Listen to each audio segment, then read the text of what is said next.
Hello Vinita, how are you? Hi Dave, I'm doing good. All right. So Vinita, first things first, I'm really nervous, right? I think everyone would know because I've never been this nervous before. But then having said that, I'm really happy that you've joined me, and I think it's my ultimate pleasure to have you here today. And thanks for accepting the invitation. It means a lot. But first things that I want to know is how does Vinita Surana's typical day look like? Okay, first of all, thanks a lot for having me here. It's so nice to see your passion turn into, a full-time business, Right. and you taking this platform to bring a lot of stories and messages out to the audience. So, first of all, kudos to that. My typical day looks like, so I am spiritual. That is how my day starts in the morning. When I wake up, I have like a power hour or something, like I don't name it that, but a lot Okay. of people have that name for it. So I do have like an hour in the morning where I have a pattern where I start with something that stimulates my mind. So it needs to be something that if I'm reading or listening to, which is like motivational, something that takes me to the next level of life. Right. Then physical exercise. So currently I've just gotten into martial arts and I'm loving it. Before Wow. that I was strength training. Um, and I also do yoga sometimes. I switch it up with yoga and meditation. Right. Right. So that is like my power hour. Then sometimes I switch it up with journaling. Sometimes it is, like sometimes I don't feel like Sundays, so I don't want to do all these things or it becomes too much of a regime. I just break it up with like just, like Right. a wind down hour with like just a hair pack and face pack, just a little bit of like me indulgence. Right. But Right. that 1 hour I do take for myself because my days are crazy. You don't wake up grumpy? Grumpy. Yeah? Never. Like you never woke up with an angry mood or something? Like, so no one has ever told that, don't disturb Vinita in such kind of an hour, something like that. Any hour of your day where Vinita shouldn't be disturbed. No one should disturb me when I'm sleeping Okay. because I Okay. love to sleep. Okay. um, and any free time that I get, like how people have an aspiration for luxury. My aspiration is sleep Okay. because I Okay. get very little of it. So yeah, no one should mess with my sleep.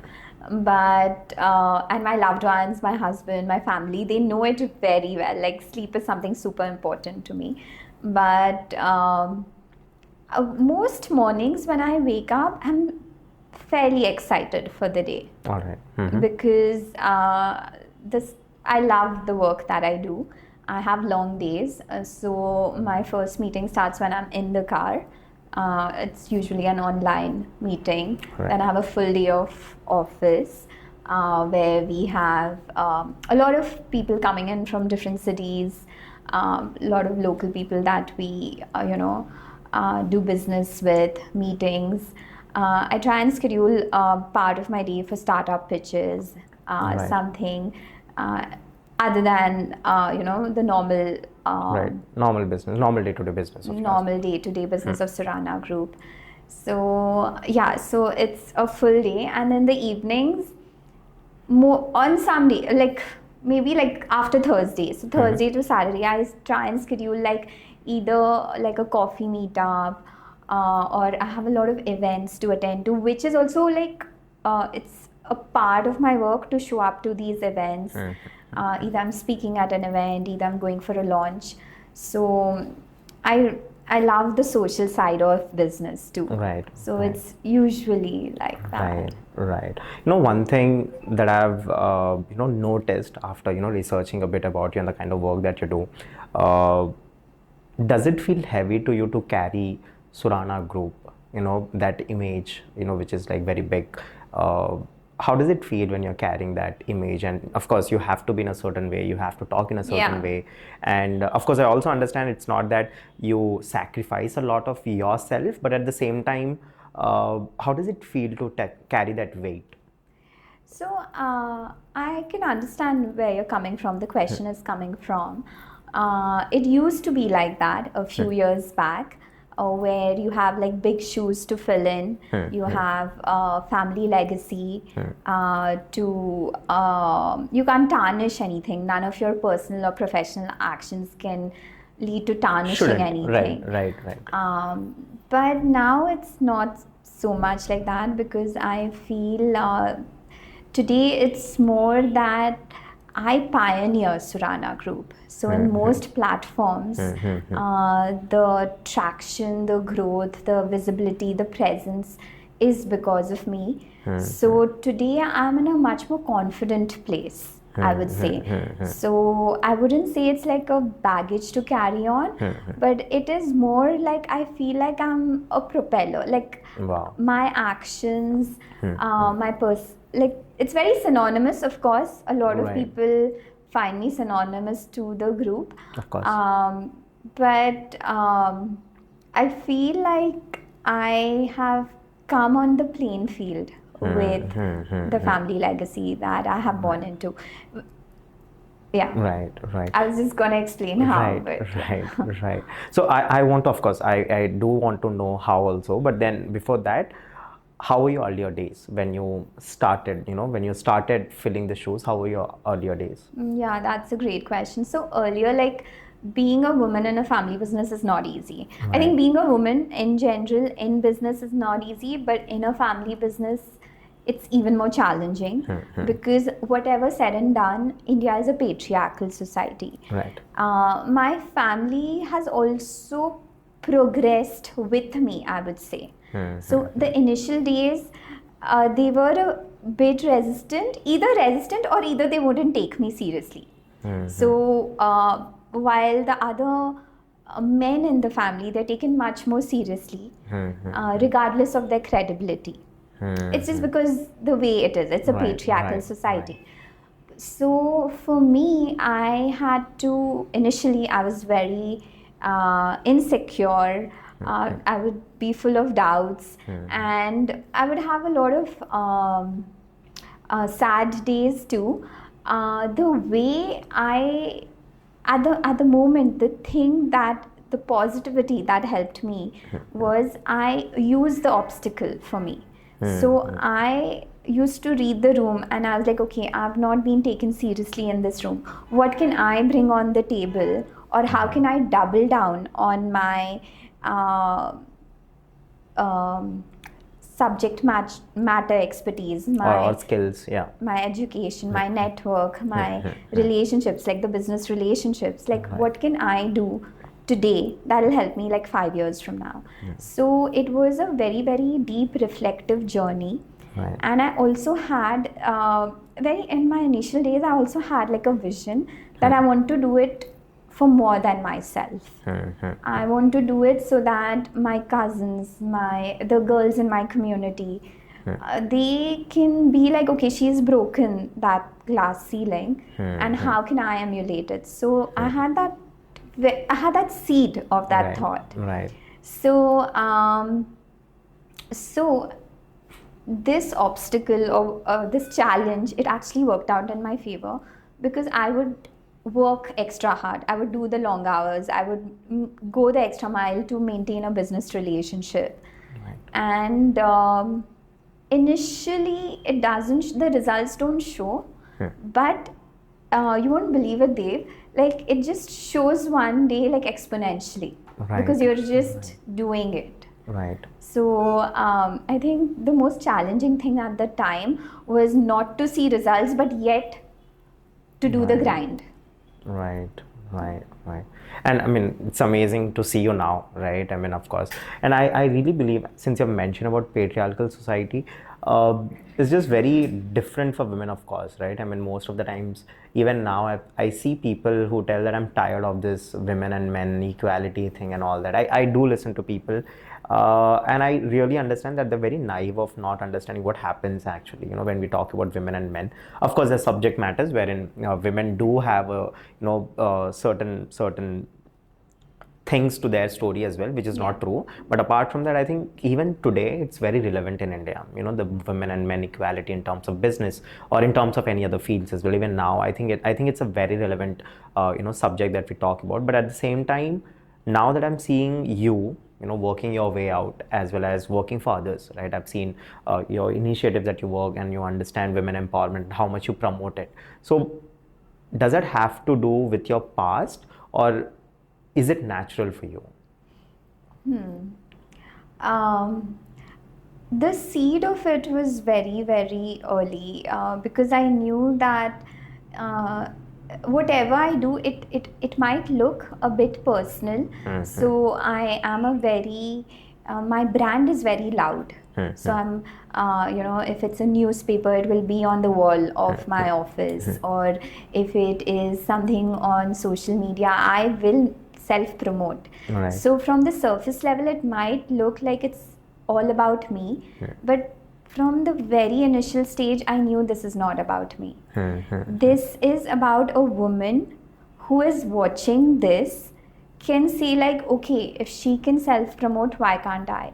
If she can break the family business barrier, why can't I? If she can be on national television, why can't I? Right. Because I have seen the same thing in my life. When I look at people who, with close quarters, like cousins or close friends, doing something which is the next level. Right. Just being in the close proximity, it makes me feel like, why can't I? Right. So that kind of inspiration comes with, in that close-knit circle, or they call it like the first degree of influence. Right. It's very easy to look at an actor or a celebrity or a sports person and also be inspired. But if somebody in your same community, in your same neighborhood is doing, it's much more powerful. Right. Since you've mentioned this, I really want to understand the concept, the entire concept of you getting certain opportunities and it's feeling like something new for you, right? I mean, you are Vinita Surana and you have seen many things in your life, but then I feel that every small thing that you're doing or you achieved, it just gives you immense pleasure, right? I see how cheerful you are for the smallest of things that's happening around you, for the smallest of things that you're doing, and I really love that aspect. I'm like, why is Vinita still getting amused by these small things? It's very so I want to understand the concept of how can someone who has experienced many things and still get amused of every small thing that's happening in her life. That is such a good question, and I think you have the knack of like going into places that the Johari's window, right. where you don't know what you don't know. But I think that's where the greatest growth lies, first of all.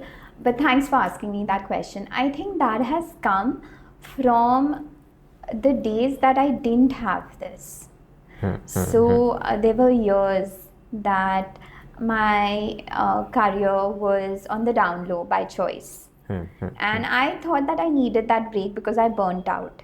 But when I was on the low, I saw certain friends change their attitude towards me. I stopped getting invites like the way I get, like today, say I get like 10 invites a week. I would get like 1 or 2 invites a month. I would when you are sitting at home and you are in your small little pity hole,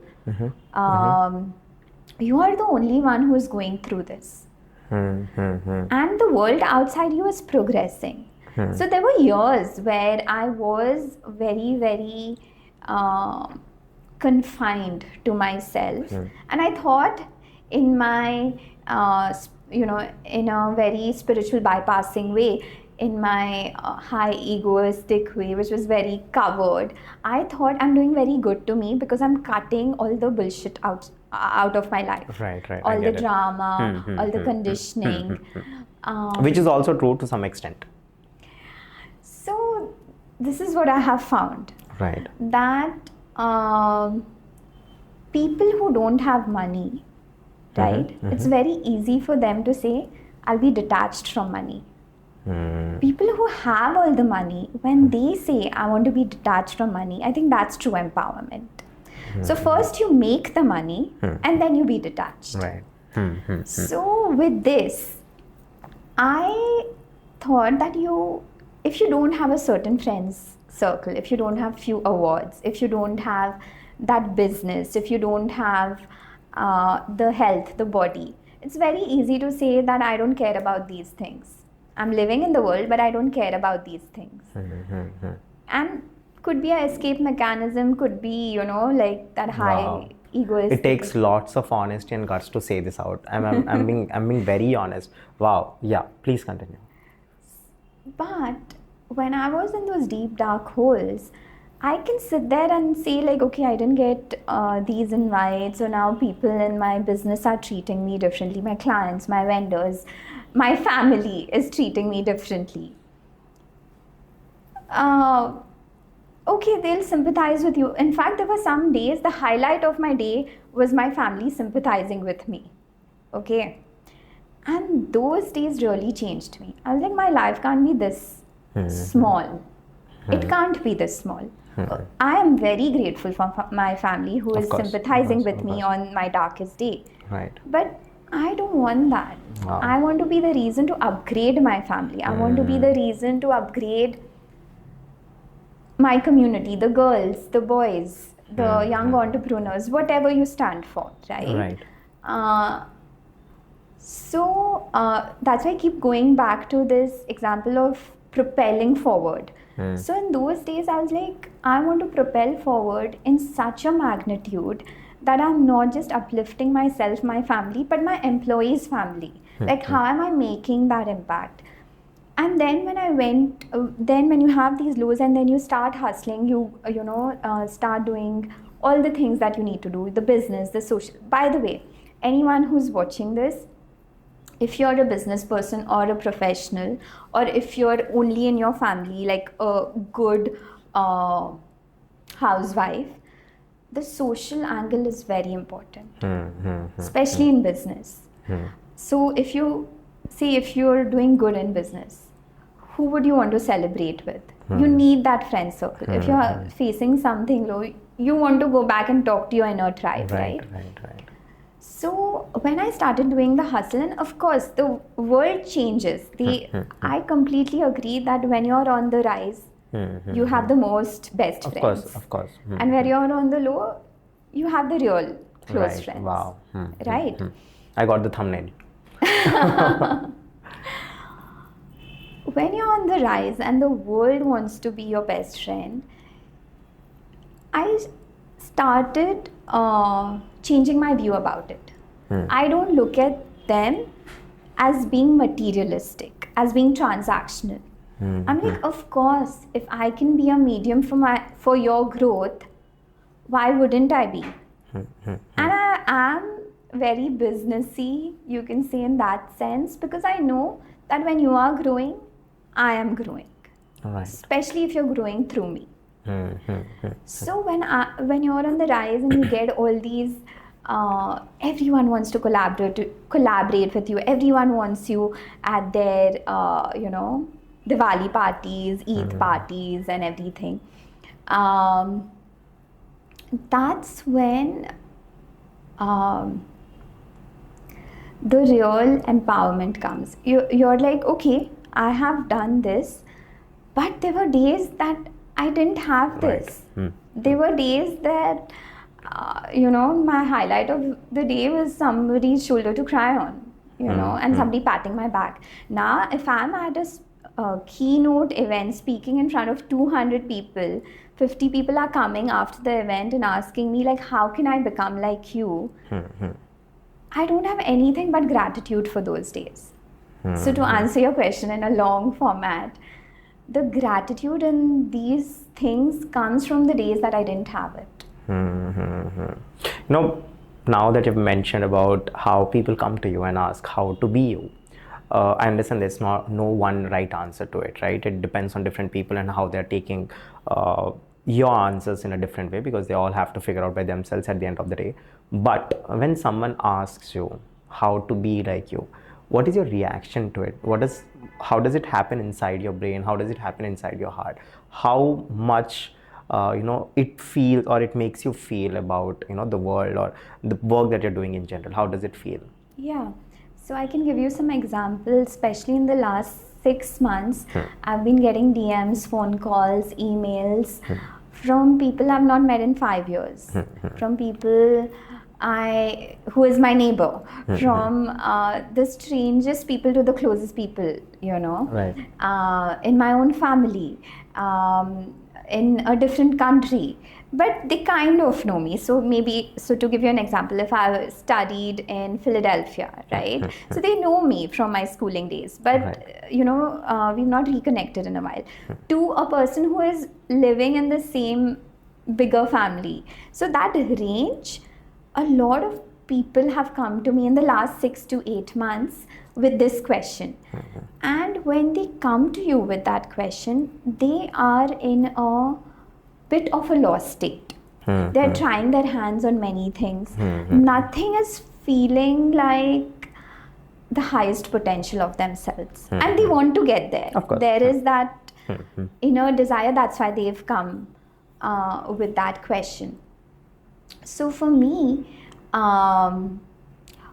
when they initially start talking about their story, like, I am going through this and what can I do to be on the other side, the first part was very spine chilling for me, because I have not spoken to you in years, or I have not spoken to you at a deeper level for you to like be so honest with me. Right. For you to like leave all your layers of the onion, and take me to the core in the first 5 minutes. That is a very, very, it's a sense of responsibility, or it is like the biggest feeling you can have. A person being so vulnerable definitely wants some help, Right. that they're not able to get outside. So for me, first, it was a feeling of overwhelm. Today now, when I have seen this pattern, right, today I feel like, if not me, who?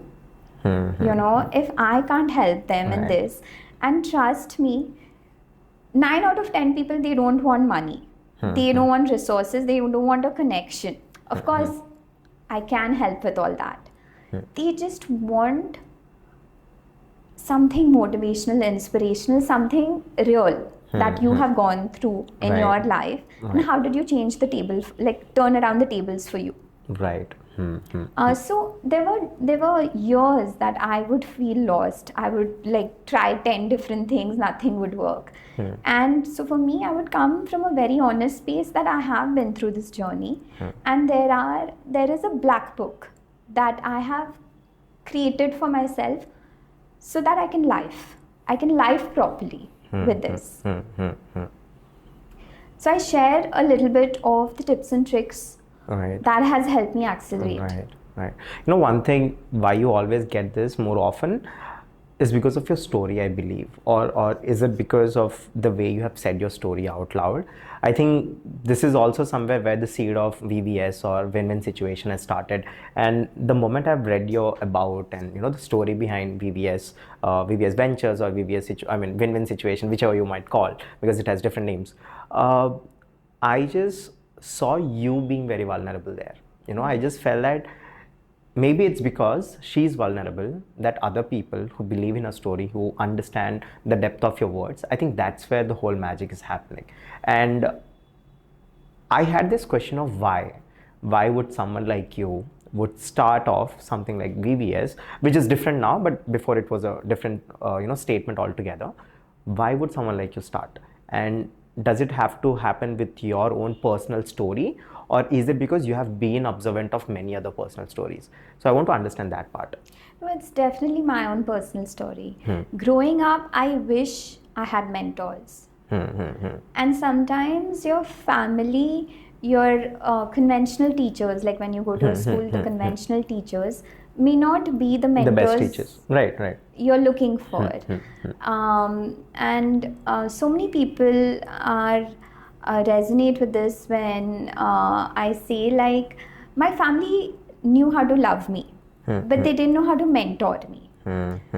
And for me, I always felt that the grace of a guru is very important, whether it's the gym, whether it is business, or whether it is any area, you know, like to give you an example, like when I was living in the US, it is the opposite hand drive, right? Like compared to India. Right. So you also need to find a good driving teacher who can uncondition what you're used to, and then like make you unlearn and make you learn back what is needed.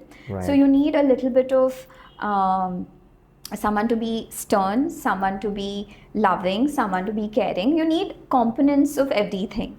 I wouldn't say that you go just, like for me at least, go in one direction, that whip or carrot, you know, the stick or the carrot. Correct. I feel what has worked for me is when a mentor especially comes with both. So I have emulated those qualities. So today when I work with startups, I don't just passively invest. I literally think that it is my own startup. And how can I mentor them to take them to the next level? Because I have taken this word very seriously, win-win situation. So I know if you are winning, I am winning, for sure. Right. Especially when it's a business partnership. But it's very applicable to any kind of partnership. So since we've spoken about, you know, many things and where you have come from and your, you know, personal life journey a little bit, now I'd want to go back to that young Vinita, right? So now you're graceful, right? I think last time I've seen a small dance performance of yours. I think it should be a wedding or something. It was so graceful. I'll tell you, I was in awe, and I was just figuring out how can you even dance. You're very good at business. You invest in, you know, of course, now almost 12 startups that we are speaking, right? By the end of this year, of course. So all of these things, and you're still graceful. But I'm sure the younger Vinita wouldn't have been like this, or, you know, right? She should be something different. So I want to understand, how was she? I was very socially awkward, which is very different, because today my job is to be very socially prim and proper and present and aware, and most of my business happens not in the boardrooms, you know. Right. So I was very socially awkward, to answer your question. I was very I used to doubt myself a lot, and I would idealize other people a lot. So growing up, who was your idol? I would idolize everyone. So in my friend circle, if anyone dressed well, if in my cousins somebody spoke English well, in my the older generation, right, like my mommies or chachis, if anyone dressed well, the idolization would be to a level that would make me feel lesser than. So like I said, I am a student of life, and I have learned to decode things. So this is called the law of excess potential. When I came across this law, I was like, oh my God, this is the reason why there's so many blockages in getting the magnificent things in life. So when you put someone at a pedestal, that means you're below the pedestal. But when you plain field it, it's very easy for you to get it. So to give you an example, if you want to go and buy a toothbrush, will any thought come in your head? No, you'll just go, you know for sure, if it's not this shop, that shop, you'll just get it. I mean, some brands are very prominent, so anyone, But something you put at the pedestal, maybe like a holiday in Maldives, or maybe a business partnership with the Ambanis or the Adanis or something like that. Whatever that you put at the pedestal, suddenly you become very nervous. Suddenly there is a feeling like, will I get it? Will I not get it? For me, the biggest feeling was, even if I get it, it'll be taken away from me. Right. So I realized that the enemy is in my head. If I can take away the garbage from my head, then I can also change my life around me. It's very, very reflective. The outside is very reflective of the inside. Right. So coming back to the law of excess potential, when I would idealize people so much, my mom used to tell me that, why do you say like, oh, I went to this event and they were like talking so well, you also talk well, or you Right. also dress well. Right. And at the point, I wouldn't view myself like that. So growing up, I think I never thought I was good looking, pretty, witty, charming, intelligent. Right. None of these adjectives were something that I would address it to myself. So that transition was a journey where I started thinking, okay, I'm not so bad, or okay, I can pull this off, or okay, I Right. can, Right. run a successful business. Right. And I believe that this transition happened when you were away from your family. Yes, I think. So when did this transition happen? No, absolutely. I think that has a big factor to play because I have gone to different countries, I've studied, I've worked there. But the biggest transition actually happened with my close set of friend circle because they would tell me. So bear in mind, there are two kinds of friends, right? There are a few friends who will always tell you that you're not good enough. There are family members who will always tell you you could have done it better, or you're Right. not that great. Right. But there is that other set of cheerleaders also.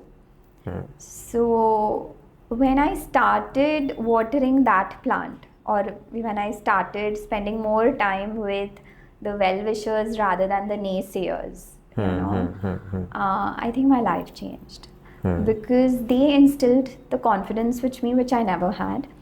I have also had many mentors who have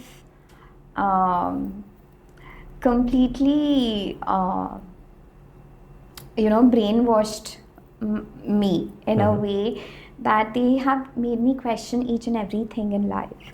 Like, why do you have to do certain things a certain way? Just because the society tells you, the media tells you, or and these are the deeper questions that you need to ask yourself. Like, Right. is it really authentic to me, or is it just because my family does it or the media does it?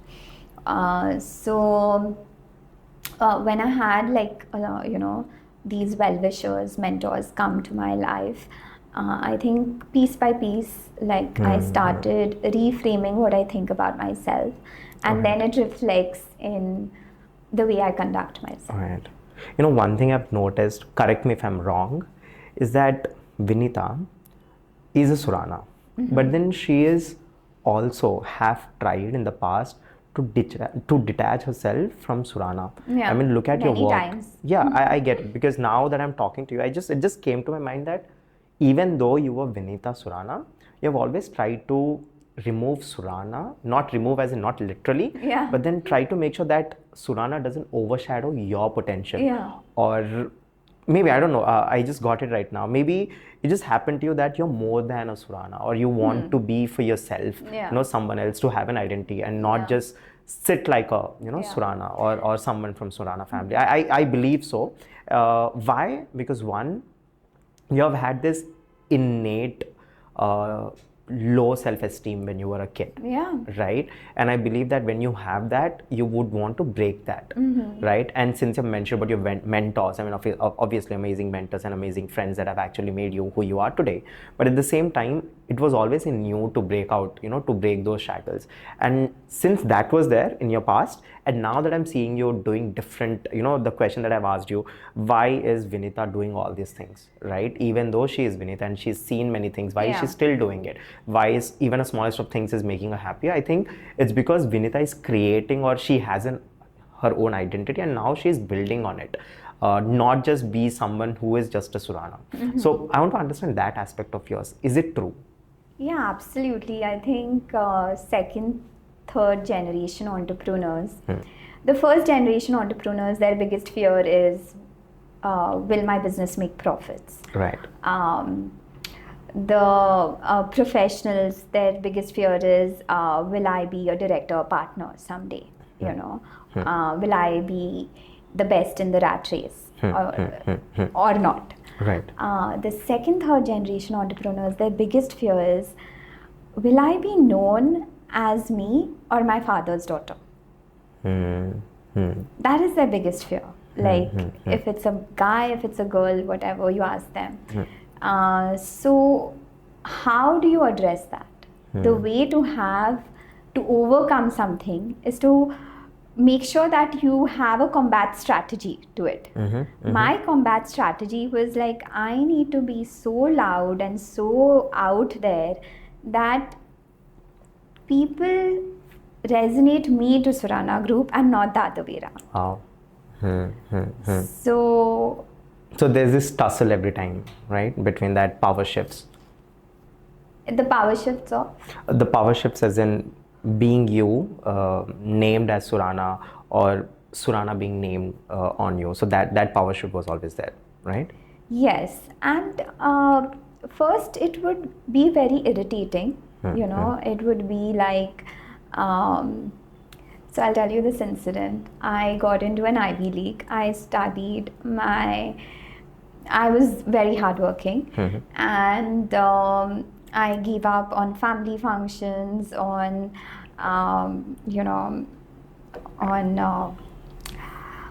Your friends, maybe parties and all that, I'm sure. Yeah. So, okay, I'll just say it again. So, this incident of getting into an Ivy League, right? So, I shut down everything, my social life, my personal life.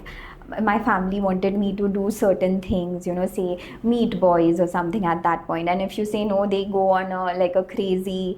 Really, it was there for you as well? Yes. Okay. And I was like, no, I can, but just not in these 4-5 months, because I really need to. I just have 4-5 months to crack this. All right. And I need to show up to work and do this, you know. So I just need to be in the zone.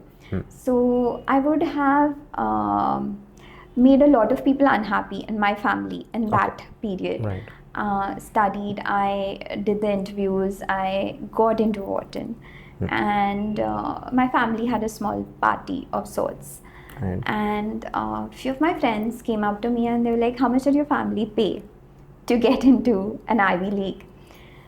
And it's always going to be there, right? There are always going to be those people who think that this is very easy for you because you come from this family. But you know who you are. You know the amount of hard work you have put in, the amount of the nerve-wracking turmoil that you have gone through to be at a certain stage.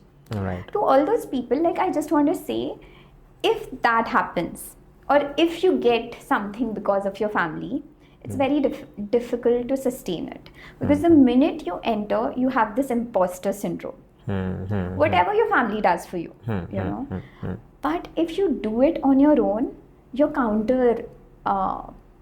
counteracting the imposter syndrome. You are building on your confidence. You are like, okay, I got into an Ivy League, tomorrow I can lead the Chambers of Commerce, which I have.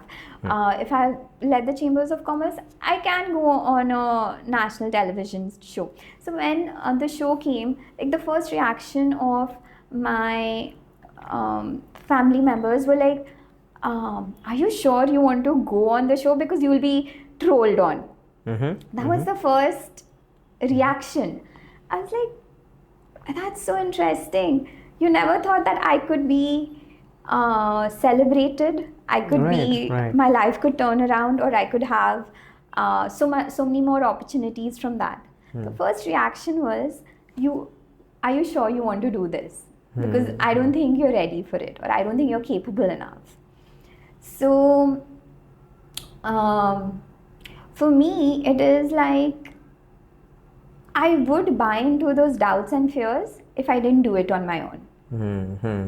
The fact that you do it without the family name, and see, I have been born into privilege. I am never going to disregard it, right? Or deny, deny it. Or there are some people who disown their family business and they go and live in the mountains, right? Or they have a different lifestyle. Right. Very like, Or a different career that they're choosing for themselves. Yeah. Right. But I always thought of it like I have been given a golden spoon or a silver platter. Now it's up to me to make it a diamond castle, Wow. right? Or it's like I can discard that. Then again, I have to start from ground zero and get where? Back to the silver spoon. Right. My starting point Wow. may be aspirational for many, but if I disregard it, it'll become aspirational for me. Wow. Very great perspective. And I mean, to imagine, I mean, someone who do not have a silver spoon, they would want a silver spoon, right? That's their aspiration. And since you already had silver spoon, your aspiration was a diamond castle, which makes sense because you still have the same risks, you still has to put the same effort, you still has to work for it.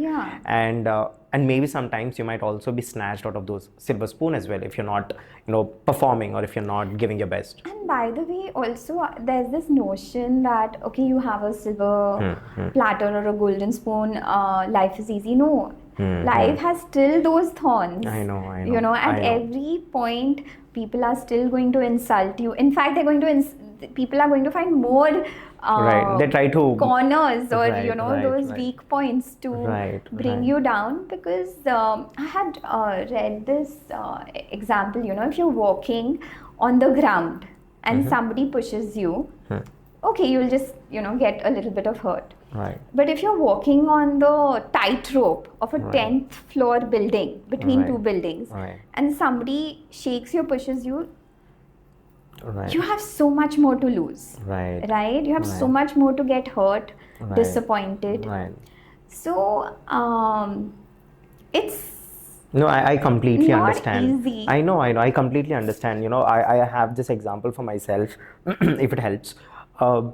When you're on the road and you're driving a car, right, there's certain, I mean, if at all there's certain accident happening, right, the survival chance would be around 50-50 because you're in a car and you're protected well. And now the cars are really amazing, in terms of safety. But imagine someone who is on a plane, right, and something happens to the plane. The survival rate is 0. And think about someone who's on a rocket, right? That's so helpless. You can't even, that's minus, right? When we talk about the risk. So I always believe that no matter where you are, you have your own risks, right? Every generation, they had its own risks and problems, right? So your father's generation, if we speak about, there were no telecommunication as such, right? It was very traditional. You have to walk on, you have to rely on posts, you have to deliver your letters and write everything, right? And then your generation has come where the phones slowly started. Now you're in my generation wherein we have things like technology is booming, AI is there, and every decade, every years of expansion in terms of technology has its own problem. Right? Today we have AI. 10 years back then there was no AI. Right? We had different problems, and then your father had different problems. So I believe no matter wherever you are in terms of time, in terms of success, you have your own problems and your own risks, and you can't be immune to it no matter where you are. And I believe, as you mentioned just now that you've mentioned, I really resonate that the more you go higher, the more the risks are, right?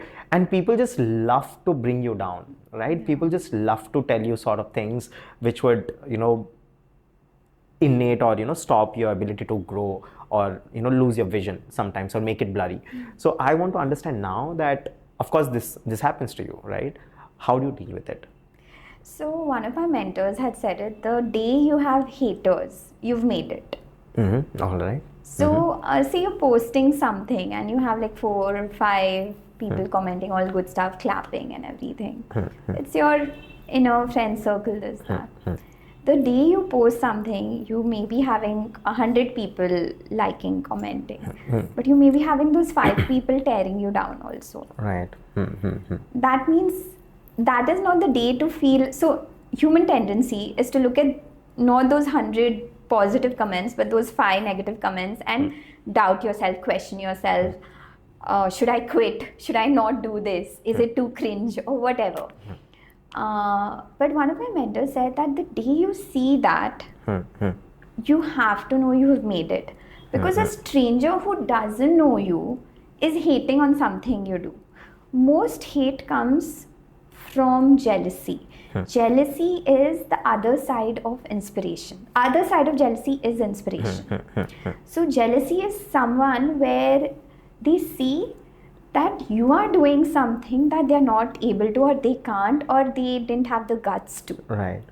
So And from that point of time, you can either take you as inspiration or take it as jealousy, right? Yeah. And if someone is negative, of course they take it in terms of jealousy and not get inspired. So haters are basically people who weren't able to love you. Right. So my perspective has changed a lot to the people hating me. If they are in close quarters, I don't want to sound like holier than thou or something. Whenever I can, if they are in close quarters, I actually hold their hands and I'm like, what can I do? Or why are you going through this? Or let's talk it out. If they are someone far away, I just wish them well, and I know that their opinion of me is not me. Because today you're clapping hands, tomorrow you're shitting on me, So if I keep doubting myself because of your opinions, I will get nowhere. So for me, I have learned to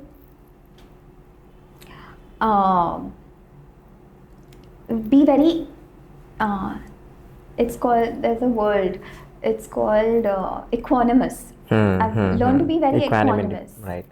So if the praise is also there, I'm very like feet are on the ground, because I know it's very ephemeral, like very temporary, very transient. Right. And I know the insults are also, Right.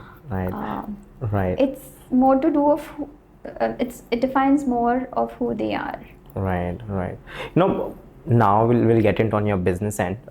Anyone's peak, right? When we talk about business, the peak, we don't have a peak. I mean, businesses doesn't have a peak. I mean, wherever you are, tomorrow there might be another company that's going to outgrow, right, or outperform you.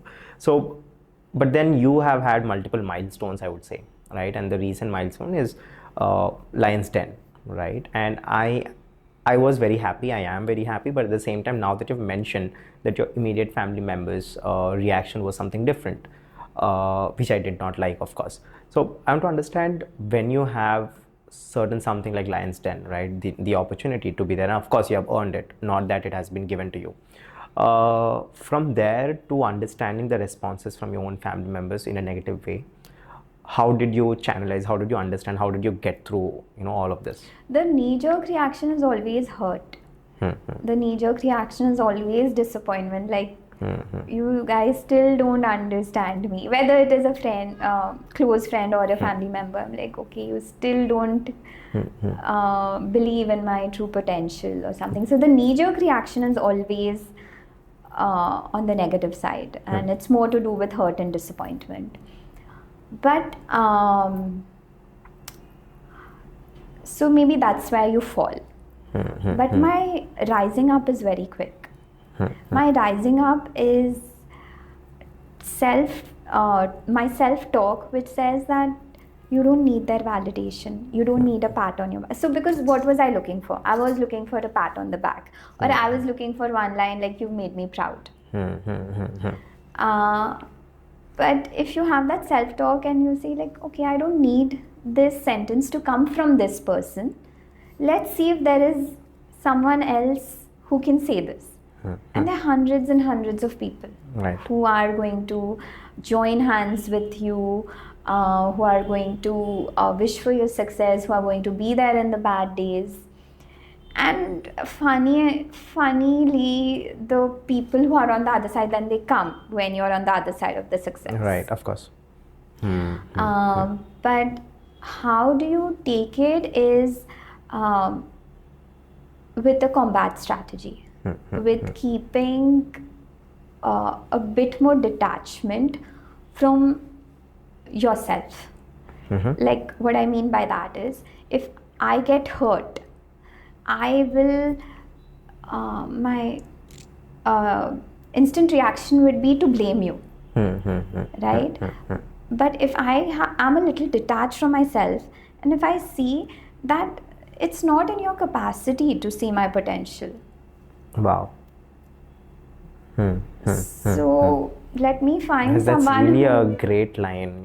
You don't have the capacity to see the potential in me. Wow. Yeah. so let me find someone who does. Your tribe. Yes, yes. And it's not easy because there is a lot of conditioning where you want certain people in your life, to always believe in you, to cheer you on, to hold your hand on the bad days, because anybody can be your friend after you've made it, right? So they say, like in Hindi, there's this quote, संघर्ष में आदमी अकेला होता है, सफलता में दुनिया उसके साथ होती है. And it is right. Like, I have experienced it, So when you take away the power of validation from them, and then you have a combat strategy. Okay, I will need these resources. I'm not getting it from here. What can I do? Who do I need to call? How do I need to prepare myself so I'm not rolled on? So I think the show came to me, say in August. We shot in October. In those 2 months, I would have seen every episode of a spot fun reality show that exists. So whether it's an American show, an Australian show, an Indian show. Right. So I have educated myself. I have, given myself the right weapons. And I'm not saying I was 100% perfect on the show. I've made a few, moments where I was caught hard to believe. But I was very proud of the other moments too. And I think coming more from a tactical perspective, how can I ready myself for the war zone? How can I be the soldier on the ground that doesn't need an army? How can I be like self-sufficient and come out winning? Right. So I think that warrior mindset has, I don't know, it's come to me because of early childhood, because like being a woman in a patriarchal family, or because of things that have gone wrong. Some friends would have, instilled that low esteem in you. Understood. But yeah. Right. So now we'll talk about your experience with Lion's Den. Of course, we are all underprepared for certain things, but then how we prepare matters the most, right? So how was your experience with Lion's Den? So I had prepared myself as much as I can, not just in terms of, the finances, the books, the due diligence, the intellect. I was like, what kind of shoes do I want to wear? How does my hair, I went to the details of every aspect, and a lot of people in the business community, even on my LinkedIn, there's always like, why do you have so much glamour in business? I was like, why wouldn't I? Right. Glamour is not just for the Hollywood or the celebrities. Right. In fact, I feel till last few years, I would try and dress down to be taken seriously. Really? Okay. Because every time I would go into a meeting, it would be a lot of visual comments, and not so much on the intellect or the experience that I bring to the table. Today, I am like, I want to dominate. So my team has coined this word. It's called win domination. So we want to dominate everything that we can. So whether it's dance, whether it's fashion, whether it's food, whether it's the boardroom, the dojo, we want to dominate everything. I'm glad you're not doing podcasts. That's good. So it comes from a very healthy perspective. It just comes from of course. Right. Initially, when I would bring the fashion element to my business meetings, I was not taken very seriously. So I started dressing down to be taken seriously. And there were many years that I did not feel myself, but I would, hide under that mask that, okay, maybe now they will take me seriously. And what I realized that it's all in our head. So today when I own, like I want to dress up, I want to own the fashion element of business and go into the business meeting and be my confident self, or maybe a much more confident self there, because I'm getting the feminine aspect to a very masculine setup. Right. So it to take the advantages of all your strengths. That is something which has come very, very late in life. It has come with a lot of trial and errors, a lot of pleasing other people, a lot of trying to be like a good girl, like good a daughter. typical businesswoman or something like that. Yeah. Now I'd want to understand about your education life abroad, right? I believe so. My first international trip, I did it all myself, right? I had booked my own tickets. I figured out my passport, applied for it and all of that. So it was completely me who completely made sure that my first international trip is made by me.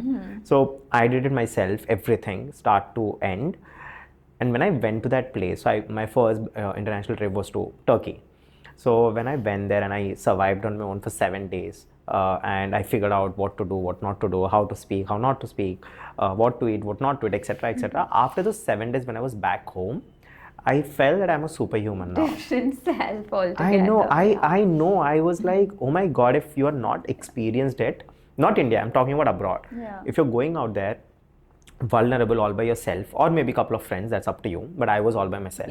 So if you're doing that and you're coming back home in an unknown country, unknown language, and if you're surviving and you're coming back, I think that is where you completely change as a person. And it did change me. And after that, I never had fear, right? There's this certain fear, right? Whether you can survive or not and all that, especially when it's a foreign country, which language you do not know, right?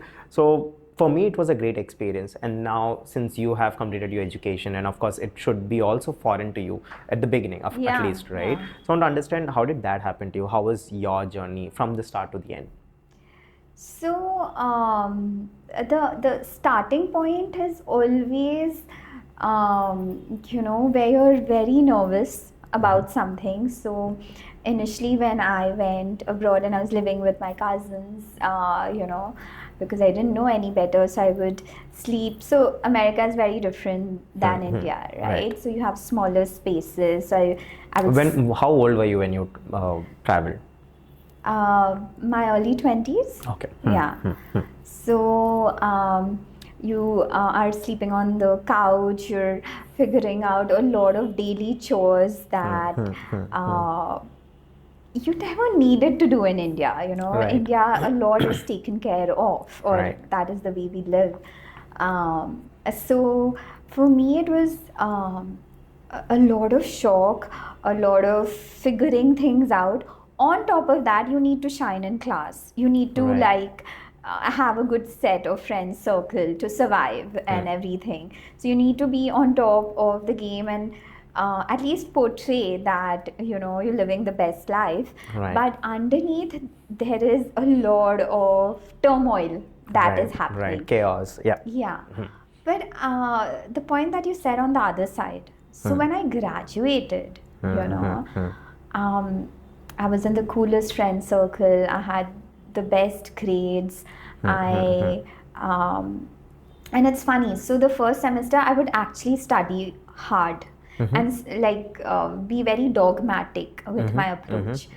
And towards my last semester, I would study the least and get the most grades, because I'd figured something out. I'd figured that you need to be in certain group study groups. So you're not taking the entire load of excellence, and that is what I brought to business too.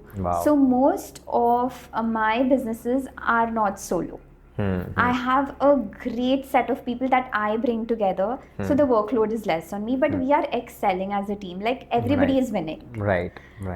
So I realized that I am, slogging my ass off like in the first semester, getting nowhere, being very average grades, And if business school has taught me anything, it has taught me that. Wow. The power of network, the power of street smartness. So there were certain assignments that you can do it in a very tedious way, and you will compromise on your sleep, your health.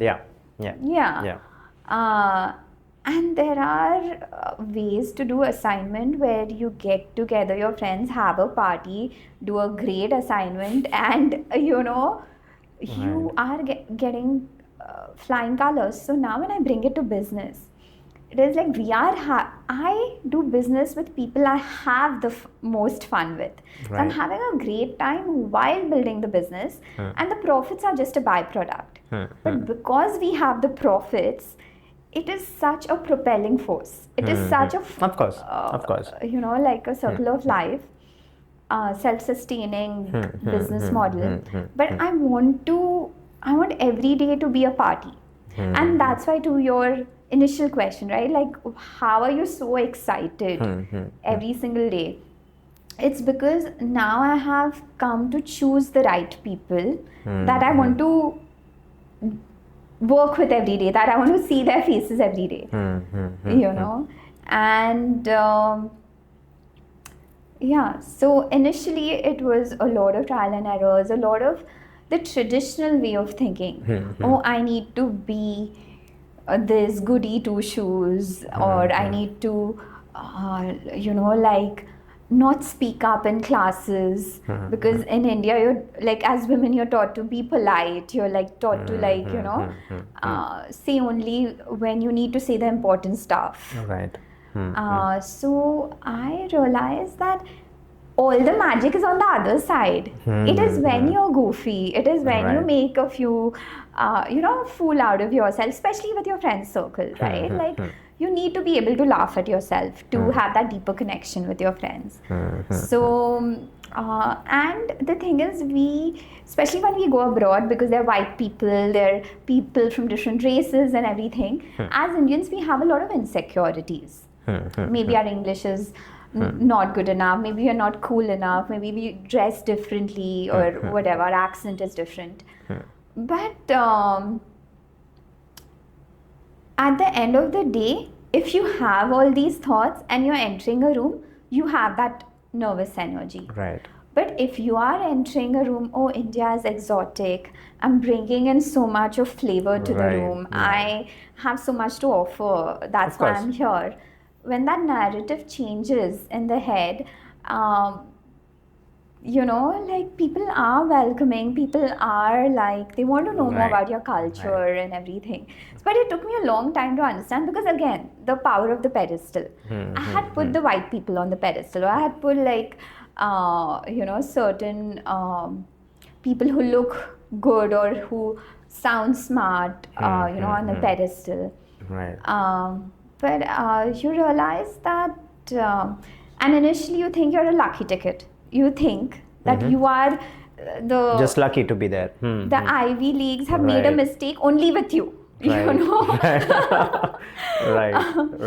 Everyone else deserves to be here. Me, I'm not so sure about. By the end of when I graduated, like, that transition happened. When I graduated, I was like, they are so lucky to have me here.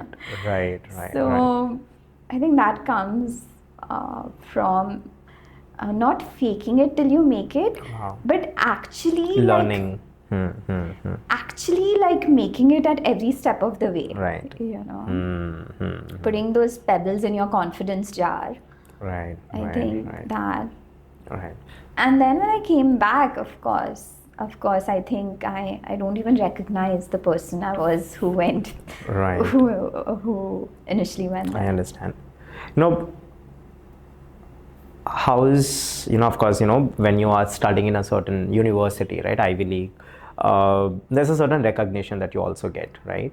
And it somehow boosts your confidence, and it somehow makes you stand out in a boardroom as well. But having said that, traditional business is completely different, Yeah. right? And qualifications doesn't matter, to be Yeah. honest, right?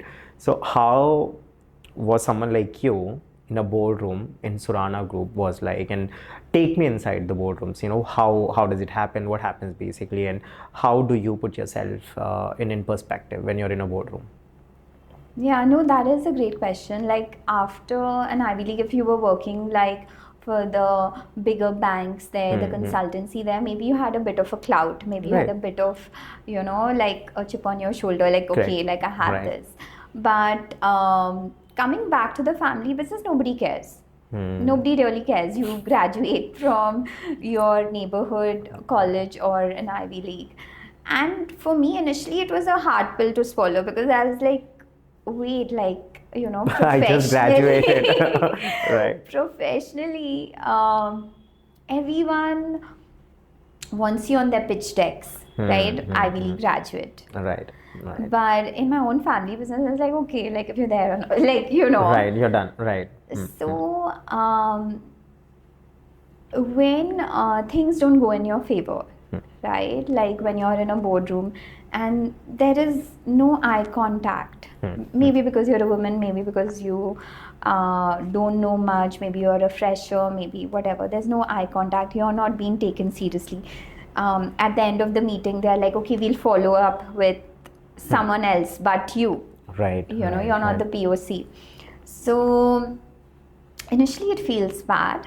Initially it feels unfair. I can have a list of 10 things why they shouldn't behave the way they are behaving. Right. But what am I going to gain from it? So I had to take that cut on my ego. I was like, I could be the daughter of a promoter, I could be from an Ivy League background, but I need to go to to my accounting department's desks. I need to go to the factory level workers and talk to them. I need to, like, I need to ensure why they take me seriously. To do that, I need to take them seriously, right? I can't tell them that they're, below or seniority level or an importance level, and they need to, like, that would be like dictatorship, right? And I never believed in that. Of course, work can get done like that, Right. but I feel that when people work with you with fear and get the work done, they care only about the 9 to 5. But when people work with you for with inspiration, they are in your growth strategy or your inner circle or your path to acceleration 24/7. And today I'm so blessed to have a team like that. So I had to initially, to answer your question about the boardrooms, initially I had to make myself, my presence felt, my importance felt, whether it is going the extra mile in any way, with work or sometimes offline, like, hey, is your family okay? Hey, can I do anything for you? Are you going through some personal issue that I can, help with? If it's so I introduced this thing in Surana Groups where we started celebrating birthdays, anniversaries, people leaving us after a certain tenure, which was never there before. Women getting together on Saturdays. So small things, I feel like I have earned the seat on the table. First, I just owned the seat on the table. Now I feel like I've earned it. Right. And fast forward today, so this would be, say, 5-6 years back, the scenario I'm saying. Fast forward to today, I have built an empire within the empire. So I have built my ecosystem, my team, my support system so strong that now when I walk in the boardroom, everyone would treat me how they would treat my grandfather when he would walk into the boardroom. So there's a lot of respect, there's a lot of awe, there's a lot of we're very great. There's a lot of gratefulness. But out of everything, if I had to like a bottom line to that emotion, there is a lot of seriousness. Okay, she means business. Wow. Vinita, I want to understand what's your mantra in business.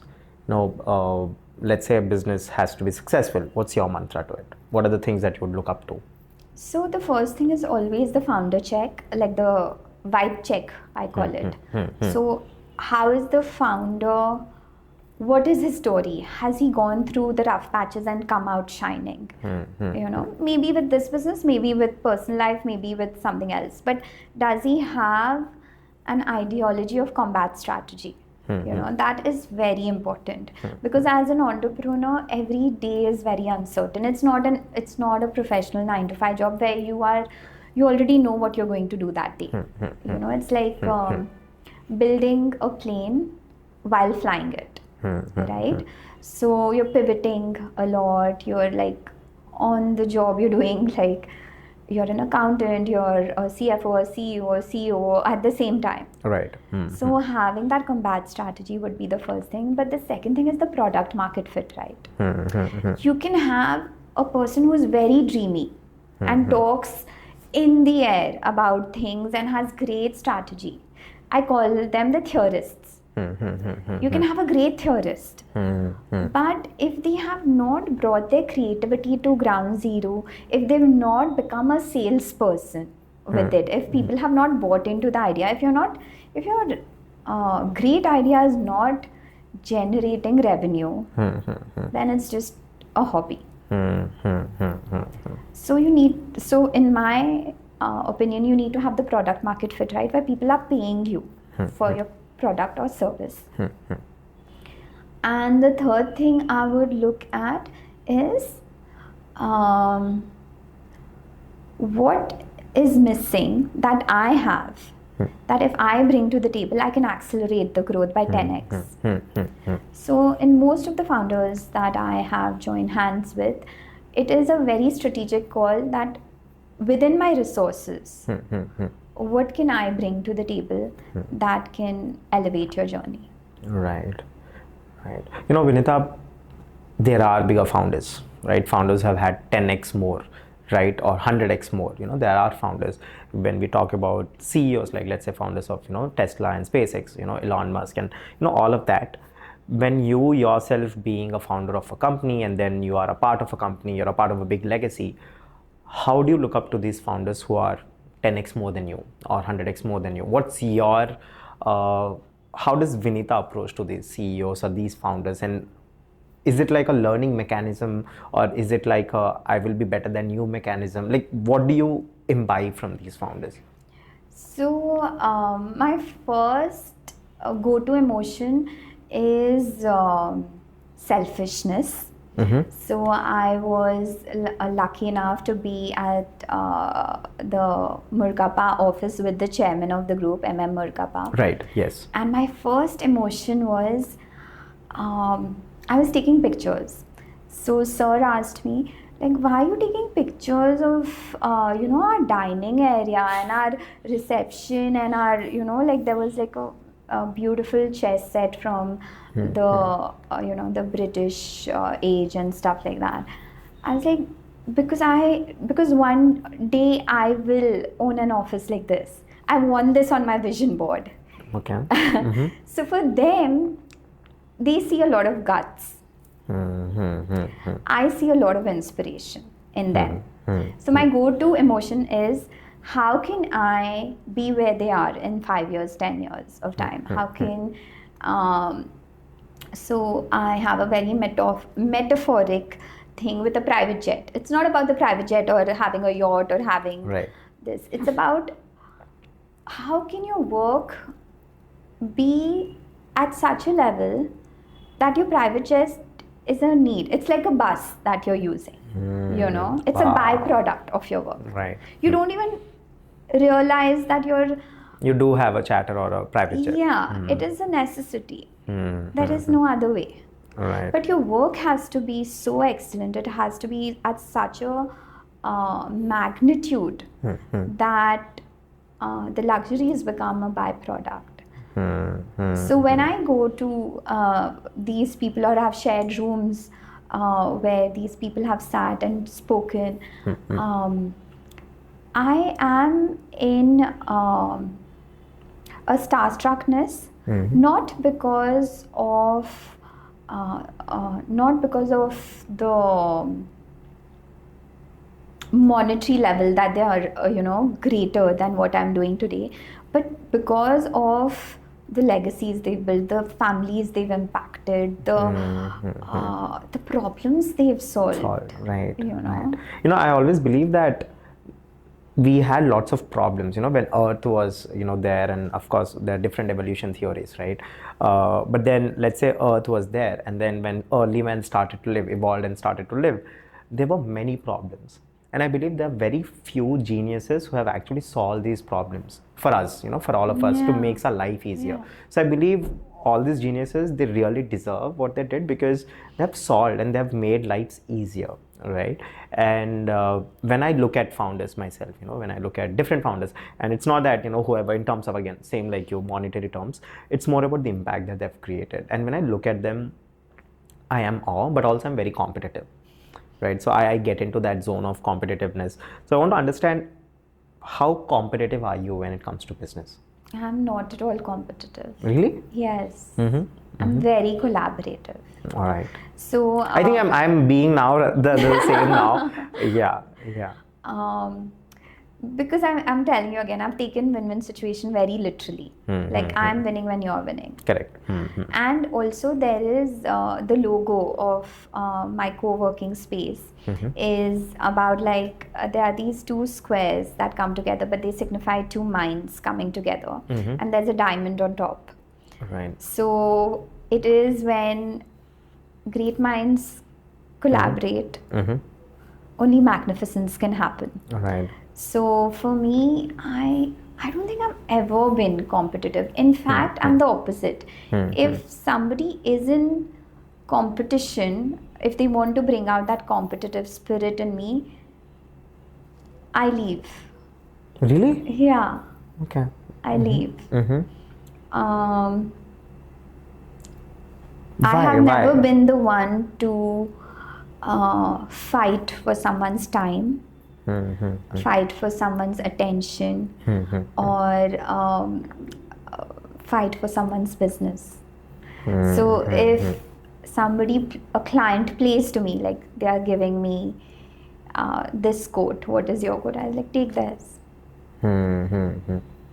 And I'm not saying it is the best way to go, or it is a great hack to do it, but it has been part of who I am. Right. Because I'm very confident in what I'm offering.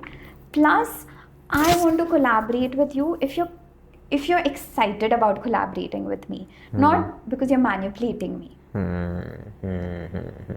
So Wow. yeah, it's same with friendship actually. This would be the last question that I want to understand about your business, friend, and then I'll get into your personal life. I want to understand and very honestly, what's in it for Surana from Vinita from now on? Ask again. What is it for Surana Group from Vinita from now on?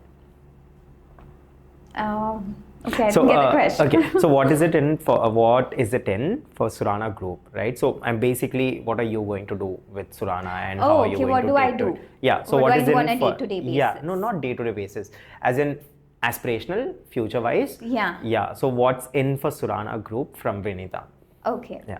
So basically, What are your goals and vision towards it, and Right, how do you want to grow right. it? So basically, Surana Group, as you know, we are a group conglomerate where we have solar energy, real estate, and copper business, and we have a lot of other businesses like warehousing, logistics, co-working and stuff like that. But one theme that I have been going back to, so being in Surana Group, I would do a lot of things.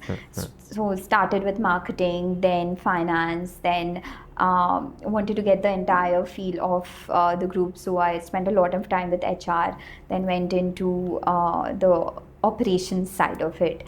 But one thing that really excites me, or I have been doing for some time, is capital expansion. So raising the funds, getting the strategic partners, seeing the future of the company, seeing like how can we do something that we are not capable of.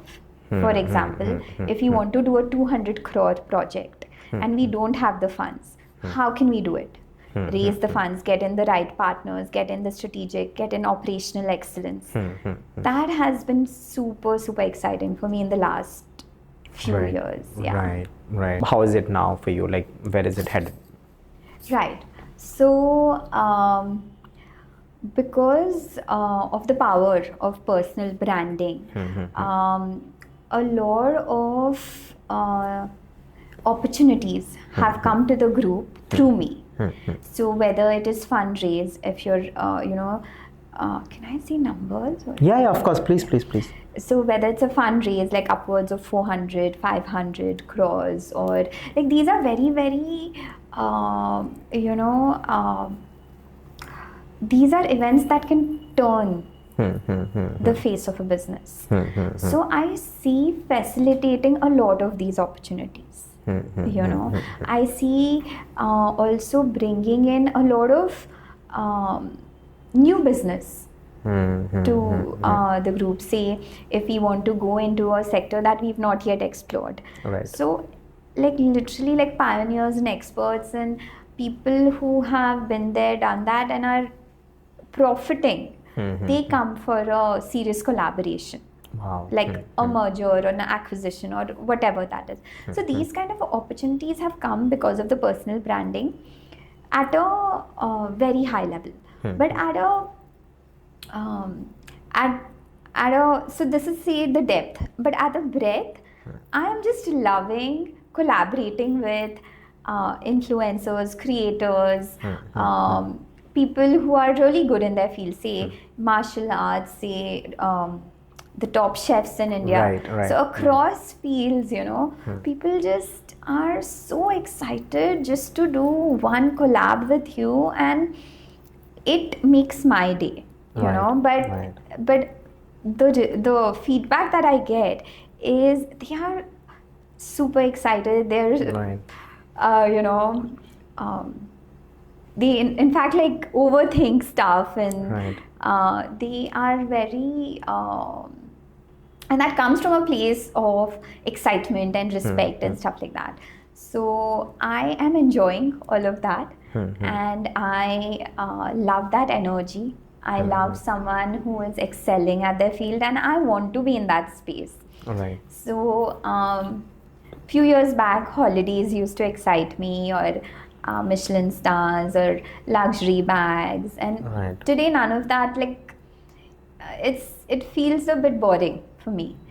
Today this excites me so much. Like anytime I get like a cool DM when I got yours, I'm like, oh my god, let's do it.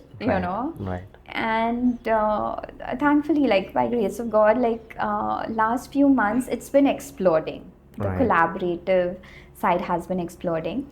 And the business side has been doing pretty good too. Right.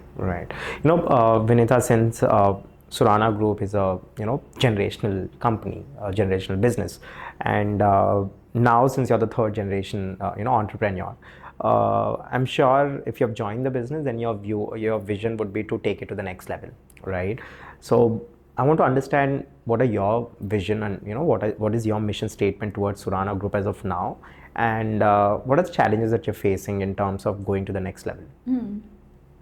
So the vision is definitely, so as we speak, we are a 1500 crore company. Right. But this includes a lot of promoters. So cousins and everyone involved. Everyone has a different role to play. Everyone has their own different company. But at a group conglomerate level, we are at that figure. So for me, like the vision is that, and we are in many industries. Right. So we are not spread throughout India. We are in Hyderabad, but in many industries. Correct. My vision is to take one of these industries or maybe a new industry and go Beyond. national or international. Right. That is something that's missing in Surana Group. So whereas we've spread horizontally in Hyderabad in a lot of industries, we've not spread like vertically, geographically. Right. Understood. Wow. So that's your mission as of now. Yeah. Wow. I'm sure, of course, but then, yeah. So I want to understand the challenges as well, because of course, when you know that this is something that you want to do and you are not doing it, or you would be doing it slower, you know that there's certain challenges that you're facing as of now. Absolutely. I want to understand, what are the challenges you're facing? The biggest challenge is I have not zeroed down on the product or service. Oh, okay, right. So our solar company is doing fairly well, but it is a B2G company. What that means is like your work, business to government. Yes, and you're very dependent on the governments of Maharashtra, UP, Telangana. You're very dependent on them to scale. Right. So I want to make a product or a service which is consumable, direct to consumers kind of thing.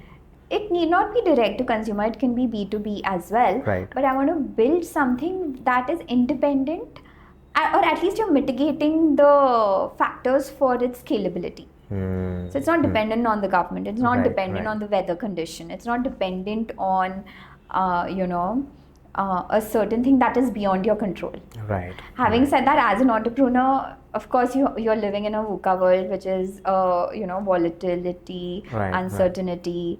What is the full form of VUCA? No, I am not sure. So basically, but I know VUCA, but that means that it's a very volatile world and a lot of uncertainties. Correct. So, that is always there. But if you can mitigate certain things that you can see right now, I think that is definitely my vision for Surana Group. Another thing that I have integrated with Surana Group, like taking the platform of Surana and then starting my own venture fund, I really want it to explode, accelerate. Today we are supporting 10 founders and 10 businesses. I want it to at least reach 100 in the next 5 years. Wow. And I'll talk about the businesses, the fundings that you do. As a funder, as an investor, how do you invest, or how do you pick the right company for you?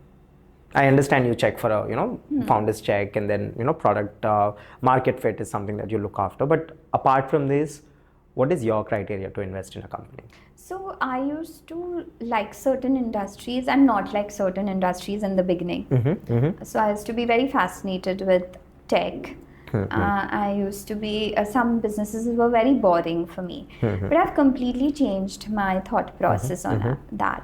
So as long as the business is doing good and the founder knows what he's doing, I am backing the business. So I don't need to be so after so many years, I don't need to be an expert at the business. I know where my checkpoints are, where I'm mitigating my risk and doubling down on the profits. So it's become very sector agnostic of that sort. It's become very focused on the value system that the founder is coming with. Right. So since you've spoken about all of this, I'd take a break from your professional life. I think that if we talk about your professional life, it would be lots, and it would be much more time that we'd want to. And of course, I believe that we have a part 2 as well. Maybe in part 2 we'll venture more about different things that you do, because there are many things that you do. There are companies that you work with. I don't even I can't even remember the names. Those many companies. So now we'll get into your personal life. So the first question when I ask many guests, any guest, that comes to onto a podcast, and which is like the core question of a podcast is, what do you think life is all about? What's your perspective on life? You have lived your life so gracefully Yeah. over the years. What do you think life is all about after all these years? I think life is like a video game, and it's very cliche because I'm married to a gamer, but I think life is a video game. Oh, now I understand your investments in gaming. All right. And you just need to know how to go to the next level. So you need to get better at skills. You need to you need to find the go scavenger hunt for the right gems. Right. You need to just make a lot of mistakes, respawn a lot of times, and go to the next level. Wow. And when did you have come to this conclusion? I actually came to this conclusion when problems in my life were becoming harder. So I realized that only when you are at level 10, your opponent will be at level 10. Right. Wow. So if the problems are so much more bigger than I can ever handle, that means I have come to that level where I've been given this opportunity Correct. to Wow. problem solve. Wow, this is by far the most innovative answer I've ever gotten. Right, it includes tech and everything, all together. But since you've mentioned about your husband, I want to understand that story of yours. How did you meet your husband, and marriage in general, or weddings, or getting engaged to someone or getting married to someone? It's like a very big thing, right? Yeah. It's like one of I the think most I've made important. a lot of mistakes before I met him. First Really? of all, yeah. Okay. I It's mean, very honest. I didn't know you would say this on camera, but yes, please go on. So have had a lot of relationships that didn't work out. But looking back, like how Steve Jobs says, you join the dots backwards. Looking back, I think all this was preparing me for something more deeper and something more long term. And I wouldn't say I was also naive. I wouldn't Of course. put the blame on anyone. But me and my husband met in school, and I think 10 years we were dating other people. Then we reconnected. I had written something. It's very techy story. So I had written something about Rumi on one of my stories on Instagram, and he messaged me that, hey, this is so cool that you're so philosophical, and it was something like, what you are seeking is seeking you, or something like that. And we started chatting. He was in California at the time, I was in Hyderabad, and we just kept chatting for 48, 72 hours. He took the next flight, he came to India. My brother was getting engaged that day, so I remember this very clearly. And after that we went on couple of dates, and I was just supposed to visit the US because I just needed a break and stuff like that. I was just supposed to visit the US. So when I went to the US, lockdown happened, and flights were cancelled from India to America and America to India for 6 months. Oh, okay. So I mean, we had no option but to get to know each other even more, and we got married. We are a lockdown couple. Really? Yeah. Oh, wow. So you got married in the lockdown itself? Yes. Oh, great. How's everything? I mean, how's married life like? It's so much like being an entrepreneur. Every day is a new day. Right. I think as people, we think that the person we are getting married to is going to remain the same forever, and you are going to remain the same forever, which is not the case. As life evolves, you evolve, your interests change, your personality changes, your spouse's personality changes, his preferences, or his his preferences, like something that he gave importance to 2 years back is not important anymore today. Navigating all that is something that the Hollywood, Bollywood movies don't prepare us for. I feel in Bollywood, especially, like they say that marriage is the end of, like, the buck stops here, and Right. everything's gonna be like hunky dory after that. And I think society also, they like, oh, after you get married, all your problems will be solved, or after you have a kid, all your problems will be solved. But I feel that it is very skewed. It's a very skewed conditioning, you know, for people to conform to marriage or to having kids.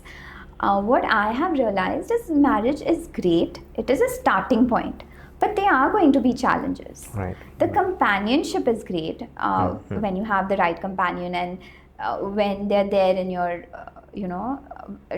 when the days are not so good, and when the days are good, you have someone to celebrate with. But it is an everyday job. Right. Understood. And yeah, it's definitely not a bed of roses. It has its own challenges, and I would look, I mean, if I had to tell anyone, give an advice to anyone, it would be like, I would look at it as again, like, as a combat strategy. In the sense that, hey, like, I felt hurt because he did this, or I felt, we need to have better communication, or we need to, do certain things. So how do you address it without making the other person feel bad? And how do you, like, maintain it also? Maintaining is also very, very important. It's not just getting there. Right. I also understand that you would have your own work-life, personal life balance kind of problems. How do you look at that? And since you're married now, what do you do? How do you do it? So luckily, people say opposites attract. It's not the case with me and my husband. We are very, very similar. We are very both of us are very type A, very enterprising.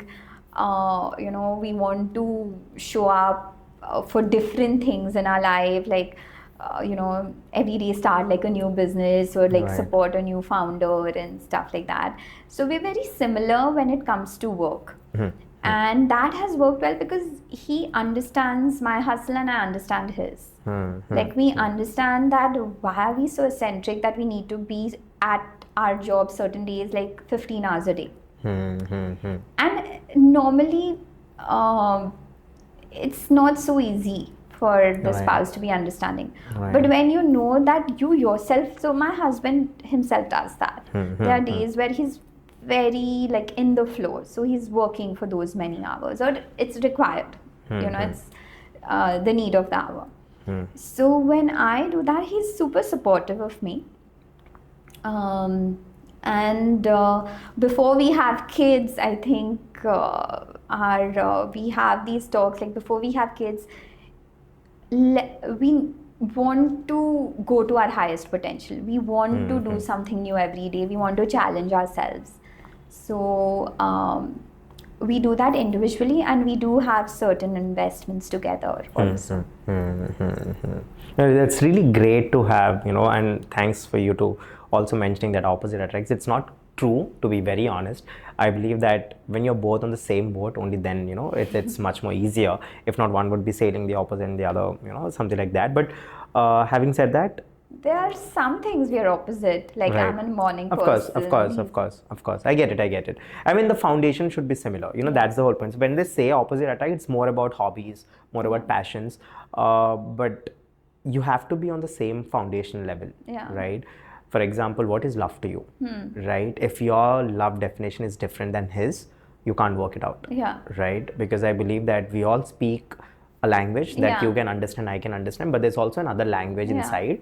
I call it my heart language, Yeah. which not many can understand. Yeah. So if you're able to understand his heart's language, and if he's able to understand your heart's language, only Yeah. then you both can be comfortable together. And when your foundation is similar to each other, when your meanings of, you know, the most important aspects of life, which is love, family, relationships, if it's similar, I think only then you would survive. That is true. So every time for Valentine's Day, he would ask me like, "What do you want?" or like, "What can I get you?" And every time I would be like, "Let's invest in this business," you know. Alright. And he's like, "You're the most craziest person. You could have asked me for like an exotic holiday or like Right. whatever." Right. But I think it is the same when I ask him for his birthday. Hmm. Like, what do you want to do? He's like, okay, why don't we like look at this business? So we are, our bones and blood are entrenched in business, and I think that works out for us. Right. You know, Vinita, I just had this amazing question. I don't know. I feel it amazing. You should tell me. But you know, you are from a business family, right? And I'll tell you example of our family, my family. So I am the entrepreneur of the family, and then the people who are doing jobs and the different things, different aspects, and my relatives and all that. But when we all meet together, we have different conversations. We don't talk about business, right? Because I'm from a different field, everyone are from a different field, and we generally meet up, we catch up, and it's fun. Yeah. But when it comes to you, your cousins, your families, you know, everyone are involved in the business. How does it seem like when you guys meet up for a party? So not everyone from a business family is interested in business. The analogy is not everyone from a family filled with doctors wants to become a doctor, the second generation, right? So when it comes to the family functions, I mean, I feel really bad saying this, but most women don't talk about business. Okay, different. Yes. And but not that there's anything wrong with it, it's just a different perspective. I think their bubble is taking care of the home and taking care of kids and stuff like that. So so my perspective there is like, how can I come into your bubble when I'm talking to you? Okay. You know, rather than bring you to mine. Right. Well, from here on, since I've understood lots many things, and I'm sure there's a part two, there are lots of things that I'm not asking you. There are lots many questions that I really want to understand. But as of now, I think we'll wrap it up here. It was great talking to you. Before we leave, you know, there's something that I do with my guests. So basically, I believe in entertainment, information, and impact. I'm sure our stories is going to entertain people. There's lots of information that I've shared, and at the same time, I want to be little impactful as well. And through you, I just figured it out. You let me know if it's okay with you or not.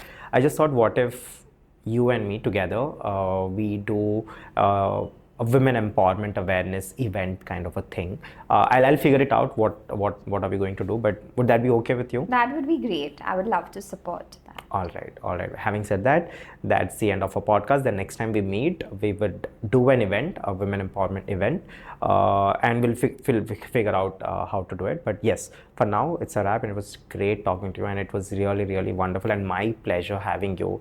And I think I'm going to be grateful for the next coming years that you have joined us on the podcast. And I'm sure after now, the podcast would grow, and I'll get many amazing guests like you. Thank you so much, and it was great talking to you. Thank you. Thank you so much for having me on the podcast. Right. How was your experience talking to us? I think it was great, like the kind of questions you asked and the depth that you've gone into. Like every question I had to think so much, but it's also gave me an opportunity to like self-explore, be more aware of myself. So I think, and that is the best gift you can give anyone. Right. So thank you so much for spending time. Thank you.